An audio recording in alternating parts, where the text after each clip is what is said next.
Are you ready, Monarchs fans?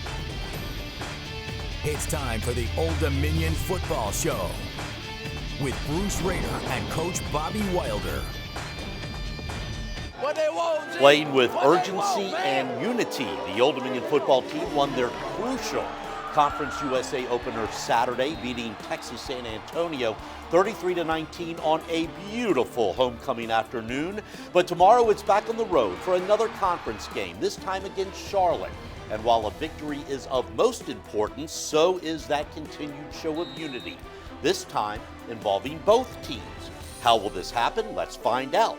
The Old Dominion Football Show starts now. I'm Bruce Rader along with Coach Bobby Wilder. And first, Coach, your reaction to last week's homecoming victory over San Antonio. Wow, what a day, Bruce. It was awesome. It was our 50th consecutive sellout.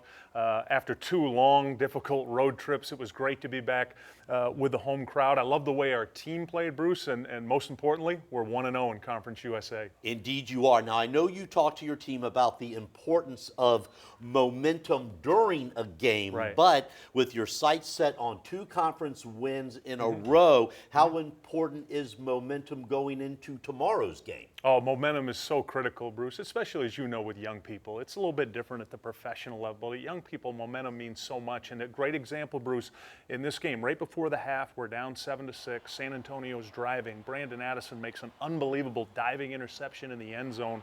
Our kids are all excited. The sideline, the bench, the crowd, and then our offense in about a minute goes 80 yards without using either timeout and scores to go up 13-7 into the half. So now we run into the locker room. We're excited. We come out to start the second half, Bruce.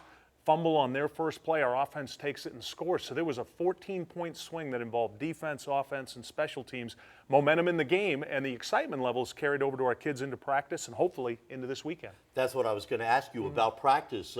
Sense of excitement after the victory? Yeah, there sure is, especially when you're 1-0 in the league. It makes such a big difference because the kids, as a goal, they want to compete for the Conference USA Eastern Division Championship. They want to go to our first ever bowl game. So that momentum led us into a really good week of practice. Now, you and your team made national headlines this week with your Circle of Unity prior to Saturday's game. I want to touch on a couple of different things, but let's start with the pre-game circle. Explain to us how this all came about and what's it all about. Yeah, it came about Saturday morning at the hotel, Bruce. Our kids are very aware of what's going on in our country and our world right now, the division, if you will, whether it's over race, religion, different things that are happening, and they wanted to come up with something that was a signity of unity.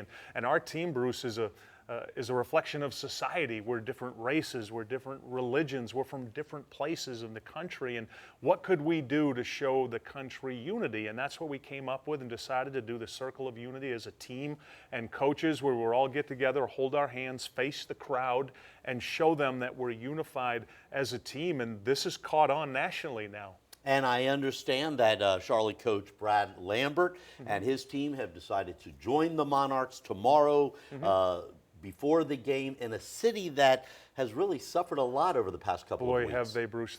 Charlotte needs unity right now, and I talked to Brad Lambert this week, and we're going to do it a little differently than what the Saints and the Falcons did on Monday Night Football, which we were so excited to see the Saints and Falcons do it. Instead of the teams coming together and being separated, we're going to intermingle as a circle. We're going to have our kids with their kids and hold our hands, and then hopefully when we're done, we'll shake hands. And we want to show that we're unified as a team. Yeah, we're going to try to beat each other up when the ball gets kicked in the air, but we're unified as a country, as a people.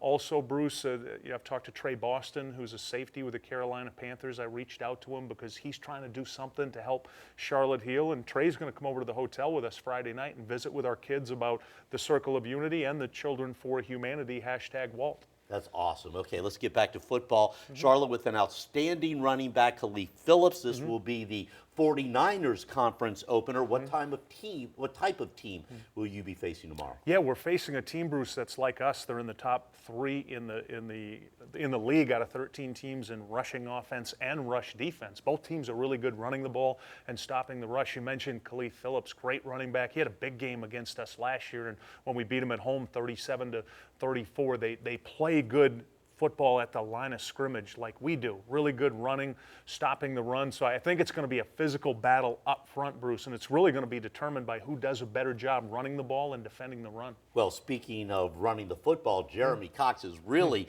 come up big the past couple of weeks because of Ray Lowry's injury. How does your running game look right now? Where do we stand? Yeah, really excited with how we're running the ball. As you mentioned, Jeremy Cox, he had 22 carries for 103 yards, 2 touchdowns, and he had those really workhorse runs, Bruce. And what I mean by that is he was carrying tacklers, and he got the offensive line excited. He got our sideline excited with how he was playing. And when he's healthy and Ray's healthy, and we've got Josh Mariner, Jamonta Jackson, our running game is really improving. David Washington still okay, no injuries, right? No, David, Bruce, that was only his 8th career start at quarterback, and wow, did he play well. He was 21 for 35, 2 touchdowns, 207 yards, no interceptions. We haven't turned the ball over, Bruce, in 2 weeks. David only has 1 interception in 4 games, and that was kind of a Hail Mary in the end zone. He's playing good football and getting better. Momentum, and unity.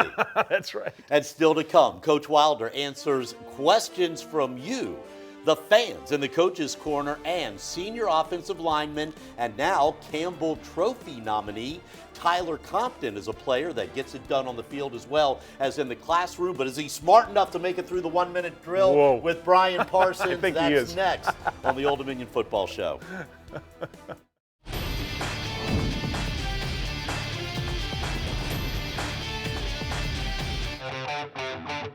All right, welcome back to the Old Dominion Football Show, the 1-minute drill. We're here with big offensive lineman Tyler Compton from Princess Anne High School in Virginia Beach. Tyler, what are the toughest things about off-season training camp? With the training camps, one of the toughest things to get through is the heat. The heat is something that really affects a lot of people mentally.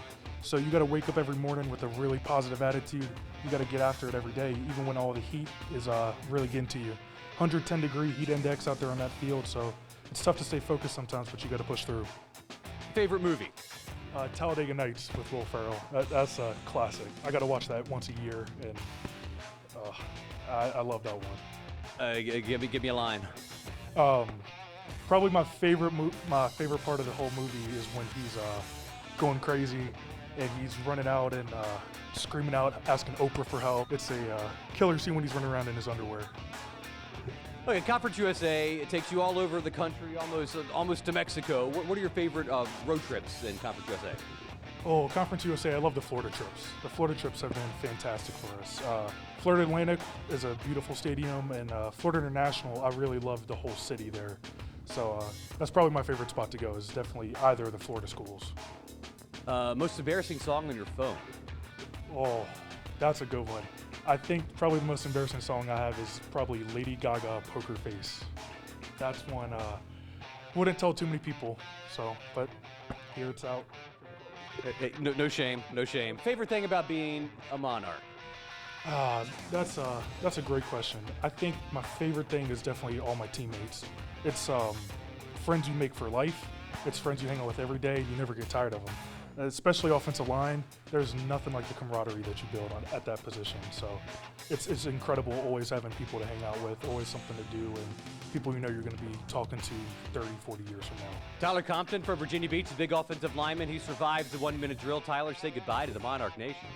Goodbye, Monarch Nation, and I look forward to seeing you guys at every single game this year.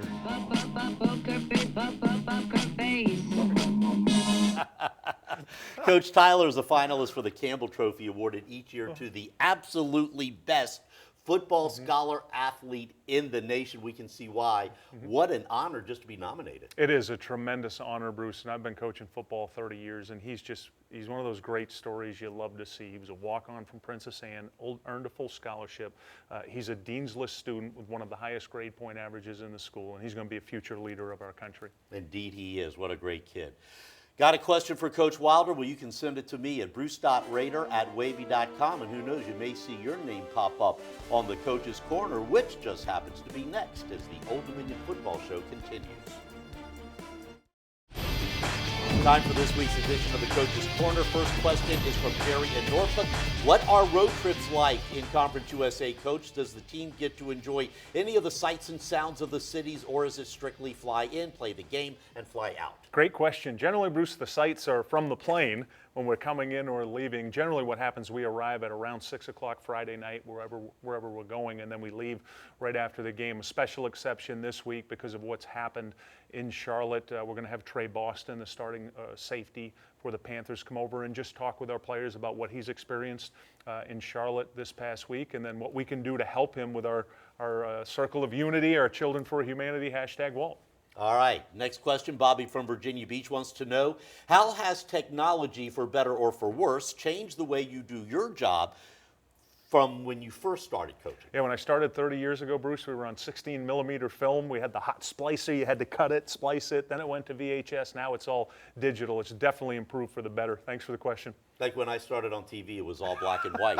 And our final question comes to us from Claude in Suffolk. What players on your team do you feel have the best chance to make it in the National Football League? The players that the scouts are coming to look at right now are Zach Pascal, Rashad Coward, David Washington, TJ Ricks. They evaluate all the seniors, but those four specifically. We had 10 scouts at our practices this week, so they're getting a very good look. Thanks for the question. 1-0 in the conference tomorrow, Charlotte. That is a winnable game. That would put you up 2-0 in the conference if you get the victory. Boy, that'd be great, Bruce, because then we have a non-conference game against UMass, then a bye. We get to 2-0. We could be sitting in first place for the next month.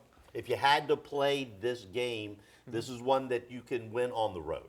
Yeah, all the road games are so hard to win. If you can steal them on the road, if you can hold serve at home, go 4-0, steal a couple on the road, now you got a shot. All right, you got a shot tomorrow, Coach. Good luck. Thank you, Bruce. Enjoy the trip, and congratulations on all of the great national publicity that your team has received because of what you're doing socially in our country. Thank you, Bruce. We're going to try to do what we can to make a difference and unify the country and the world. And what is that, the hashtag?